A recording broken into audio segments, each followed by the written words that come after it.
Hey, what's up, YouTube fam? It's your boy Kamo coming back with another reaction video for you. Today's my birthday, and I mean that literally today. So when you see this, it's not my birthday anymore, but today is my birthday. And today I'm going to be reacting to Josh Wolf, my second favorite practical joke. I did a reaction to his favorite or his best practical joke. That's up on my channel if you guys want to watch that. But this was a follow-up recommended one. So you ask, I try to deliver. With that out of the way, please like this video and subscribe to the channel. Once you do subscribe, put in the comment section, I subscribe, so I can reach out to you and thank you personally. Let's get it going. I've really evolved into more of an edible guy than a weed guy. I mean, smoking it. You guys do? Here's the thing. It's so different, though. Like, because, okay, let me just ask a question. A round of applause, people who have taken too much of an edible before. Okay. Yeah? Because here's the deal, right? It's too long of a story to go into, but I will say this. I remember it vividly, and I will say the stupidity in my brain at that time was so high. I was like the thirstiest I've ever been. I was in my bedroom. I was the thirstiest I've ever been, and I just wanted to get to the kitchen to get something to drink. But the hallway felt so long and far away to me that I really physically, mentally, and emotionally felt like I couldn't do it. And I eventually did. I literally had to get on calls with friends and like walk me through this, bro. Like, coach me, like help me out, motivate me. I need your inspiration right now to get to this kitchen. The kitchen was my Everest, guys. You got to understand that. Finally get there, get a drink, all that stuff. In the morning, I'm good. Realizing in the morning, I had a mini fridge in my room that was less than 2 feet from where I was in bed that had nothing but drinks in it. Nothing but drinks. Did I remember that? Why would I do that? That would make sense. What they don't tell you is that an edible, when you smoke it, right, before you going into it, you're like, oh, when I smoke weed, I'm high for an hour or so. When I come down, I'm fine. What they don't tell you is that an edible high goes like this.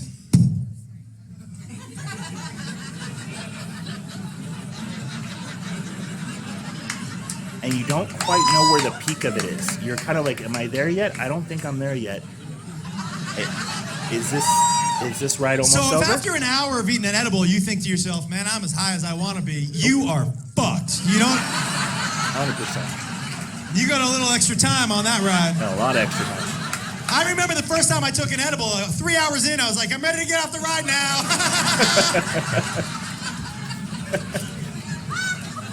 And as far as I know, I'm sure there's tricks or hacks, whatever, but as far as I know, there's no way to like speed up the, okay, I'm ready to get off the ride now kind of thing. Like, you just have to ride it out. You're on the roller coaster and you don't have any say in when the ride is over, which is really sad. Because like he said, sometimes 2 hours in, you're really ready to get off the roller coaster, but you got a few more hours to go. Not a fun feeling. And they should put something on the package that says you can always eat more, you can never eat less. Truth. And most of the time, the edible fucks you up that first time because you eat it, and an hour later, you're like, I'm not high. And then as soon as you eat it again, as soon as you swallow that second piece, you start to get high, and you're like, oh no! That's exactly what happened to me that night. That's exactly what happened to me that night. I took one and waited. I think I was too impatient. I didn't even wait an hour. I think I waited 30 minutes.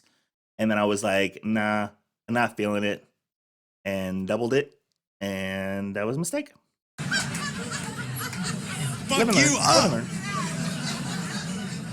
Now, I will tell you this, and let me tell you a little story ahead of time, because I am also a huge fan of practical jokes. And I pulled such a great practical joke on my brother with an edible. It was so good. Don't feel bad for him. That motherfucker has done some shit. Let me give you a little backstory. So, the very first time that I took an edible, I remember walking. I will say I've never seen Josh live, but I really do want to see Josh live once because he seems like a good time.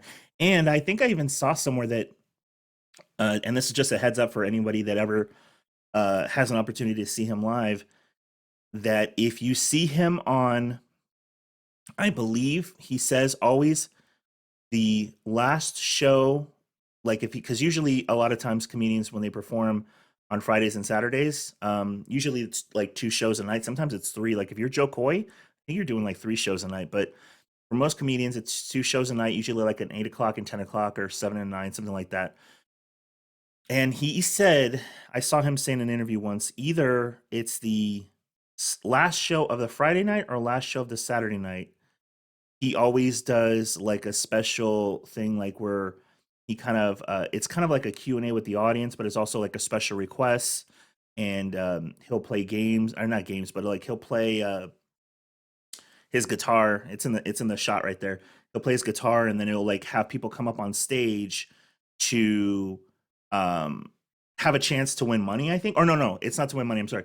It's for the people that he gets from the stage, like their waiter or waitress section will get like a giant tip that night. Like, because I guess he pulls a lot of money and he gives whatever section wins, he gives that waitress or waiter a big tip. But it's supposed to be a lot of fun. I've seen him talk about it a couple times, and I've seen parts of him do it, and it looks like a blast. So if you ever have an opportunity to see him on, like I said, a Friday late night or Saturday late night, I think that's when he does it. I think it's probably Saturday late night, but it might be Friday. Get into my weed store. And by the way, the weed stores in LA, like, to get your medical card is so easy. I went into the doctor. I remember when I was first going in, and I had a whole story planned. I had migraines when I was 12, and then I fell down and I hit my head.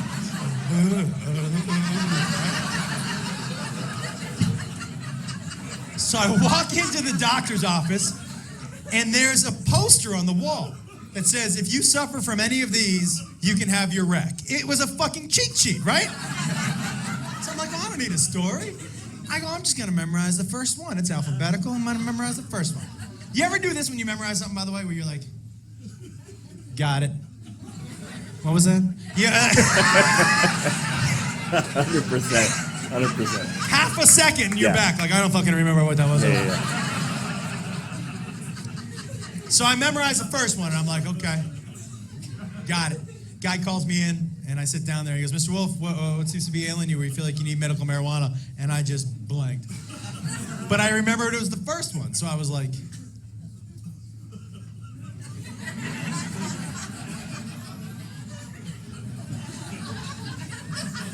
He's not going to say AIDS, is he? That's not. autism?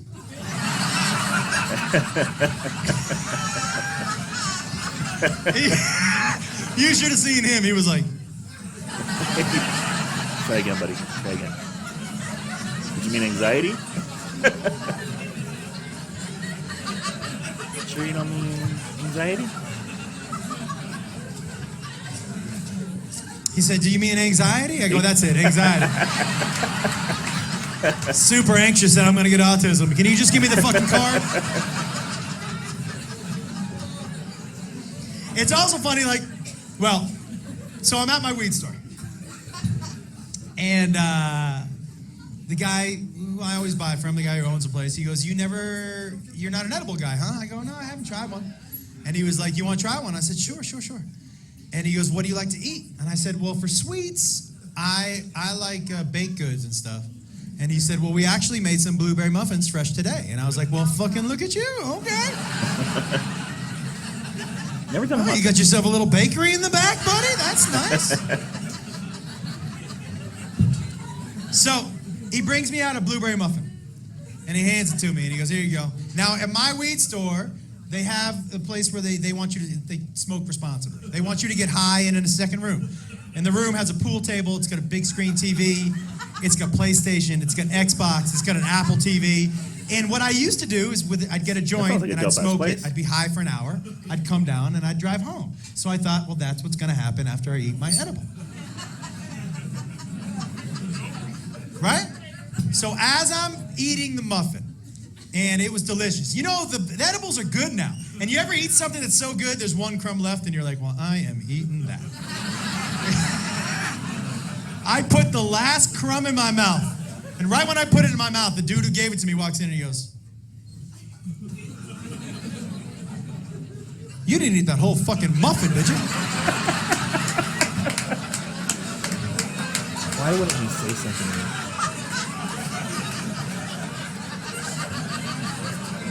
Panic is going to set in immediately.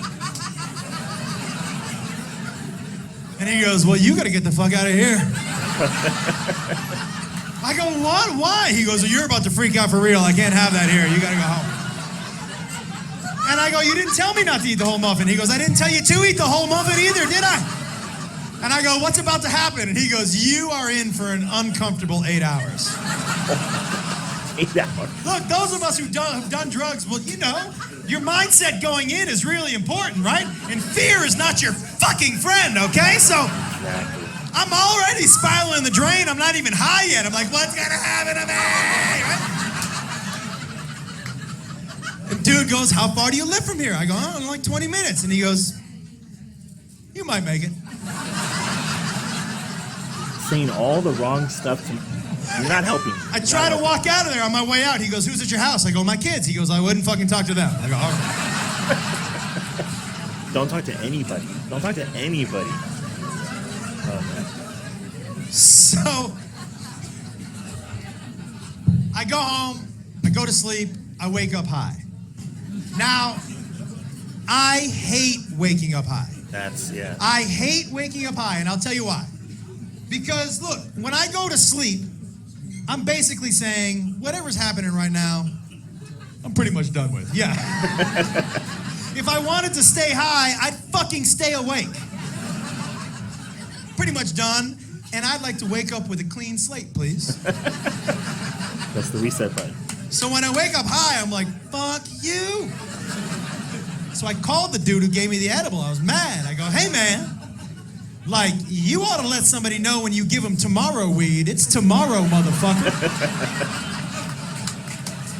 Like, there should be a note on the package that says, I hope you don't have shit to do tomorrow either, because you're going to be fucked up for a couple days, man. The worst thing that used to happen to me, it doesn't happen to me anymore, is the way time messes with you. If you know what I think you, if you've been there, you know what I'm talking about. Like, time messes with you, like, big time. And I can imagine waking up the next morning, if time is still messing with you, it's like game over. So I laid in bed, because then I started to think, what a great opportunity edibles would be for a practical joke on my brother. Now, don't feel bad. Hey, who's got older brothers in here? Right? So fuck them. We know what they did. We know you older brothers in here, you deserve every last little bit of shit you get your whole life, you motherfuckers. So I laid in bed all day trying to decide, which one of my brothers I wanted to give a near-death experience to, right? Now, before you feel bad for him, let me tell you what he used to do to me. You know those couches that fold out into beds? So he would fold it out, and then he would put me in it, and he would fold it the fuck back up. At a very young age, I had to learn to breathe like this. Like a fucking survivor. Right?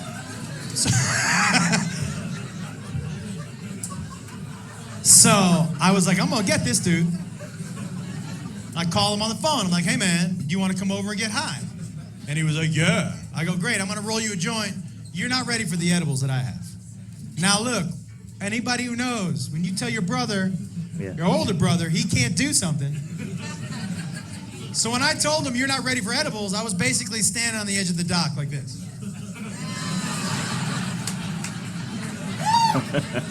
I just needed him to take the bait, right? Oh, and he took it. He was like, what? What? Oh, I'm eating what you eat, bro. Don't you worry about me. I'm your big brother. You don't think I can handle you? I've been getting high since you were in mom. And I was like, first of all, yeah, don't say in mom to me. I don't like that. There's got to be a better analogy than that one. My dad used to like to say back when you were bouncing from ball to ball. This is my dad. I've talked about him before. Like whenever he's telling me anything about before I was born, he's like, oh, that was back when you were bouncing from ball to ball. You can use that if you want. I said, but if you want to come on over. He goes, I'm coming over. Now, I had bought him something called a space cake. Guys, a space cake will fuck you up, right? Never had one. So I cut it in half, and I cut his half in half, right? And he goes, how much you eating? I go, I'm eating a half, but you should probably start with a quarter.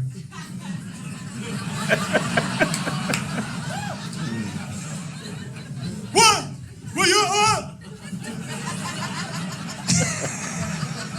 you don't think I can handle what you handle, bro? I'm gonna eat. I might even eat the big half. I'm like, oh, if you insist. And right when he finished his half, I turned to him and I did to him what the dude at the weed store did to me. I go, hey man. He goes, what? I go, you gotta get the fuck out of here. And he was like, what? Why? I go, well, I think you're gonna freak out and I think it'll be really funny. So. What is it? And he goes, wait a second. You think I'm gonna freak out so you're gonna send me home? That doesn't make sense, bro. Because if you really thought I was gonna freak out, you'd wanna watch and make fun of me. I think you're sending me home because you know you're gonna freak out, bro. That's what's gonna happen, huh? You're gonna freak out, that's why you're sending me home? We'll see what happens. I'll call you in an hour. And I said, I look forward to your phone call.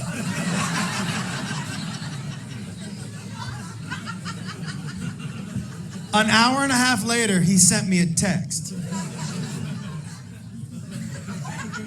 That was just numbers, right? And I was like, oh no. And I texted him back. I go, what is that? He goes, my vital signs. I'm freaking out. He was texting me from a blood pressure machine in CVS. Oh my lord. He was like, I'm getting my numbers, dude. I might die in CVS. I might die in CVS. I said, you're not gonna die, but you could die. And like straight up, when I was calling my friends for help that night, like I remember saying like, I think I'm gonna die, and they're like, it's not going to kill you. I said, no, you don't understand. Like I was convinced. They're like, no, you don't understand. I know it's not going to kill me, but what if it is going to cause me to have such a panic attack that I'm going to give myself a heart attack? Like that was legit. Like I was thinking for. I said, if you don't want to die, the most important thing is to never, ever. And then I hit send, I turned off my phone, and I went to sleep. Because fuck him, he put me in a couch, everybody. Fuck him. Wow.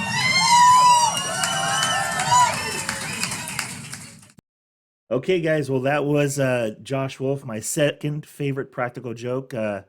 So, basically, first practical joke was against his, at the time, his best friend, or someone that had him be his best man. And this time it was his brother. So clearly what I'm getting the vibe is if you are close to Josh, he's going to fuck with you. That's the moral of the story I'm getting. Thank you for suggesting this video, though. And as usual, guys, if you have other videos you'd like me to react to, place them in the comment section down below, and I'll be sure to check them out. Until next time.